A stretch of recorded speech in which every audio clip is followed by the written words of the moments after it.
এই বিষয়ে আমরা আরো বিস্তারিত জানতে কুষ্টিয়া যাব। সেখানে আছেন আমাদের সহকর্মী নাহিদ হাসান তিতাস। তিতাস আমাদেরকে জানাবেন জ্বালানির সংকট নিয়ে ভোক্তারা কি বলছেন, কি তথ্য আছে আপনার কাছে, বিস্তারিত দর্শকদের জানাবেন।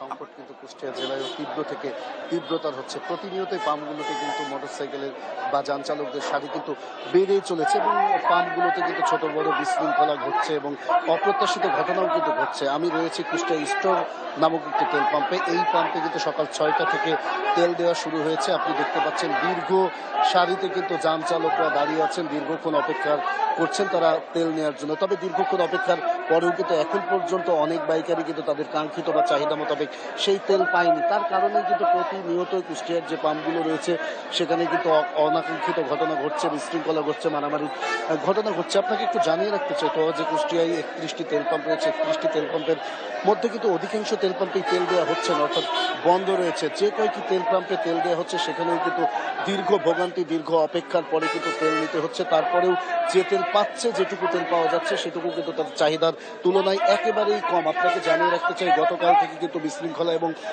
সাধারণত এই দুর্ভোগ কমানোর জন্য জেলা প্রশাসকের পক্ষ থেকে অ্যাপসের মাধ্যমে সীমিত আকারে তেল দেওয়া হচ্ছে। তারপরেও আমরা আজকে দেখতেছি যে এখানে কিন্তু যে বিশৃঙ্খলা এবং দীর্ঘ ভোগান্তি এবং দীর্ঘ যে লাইন সেটা কিন্তু রয়েছে এবং বিশৃঙ্খলা কিন্তু হচ্ছে। আমি এখানে যারা বাইকার বা যান চালক রয়েছে তাদের সাথে কথা বলেছি, তারা যেটি বলছে যে আসলে সকাল থেকে সন্ধ্যা পর্যন্ত অপেক্ষা করতে হচ্ছে তাদের কাঙ্ক্ষিত তেল, তাও যে পরিমাণ তেল তারা পাচ্ছে সেই তেল নিয়ে কিন্তু তাদের পরের দিনে আবারও লাইনে দাঁড়াতে হচ্ছে। তাই তারা বলছে এই ভোগান্তি কিন্তু যত দ্রুত দূর করতে হবে, না করলে তারা যে সমস্যার মধ্যে পড়ছে এবং কোনো ধরনের কোনো তাদের যে দৈনন্দিন কাজ সেগুলো কিন্তু তারা করতে পারছে না। এদিকে আপনি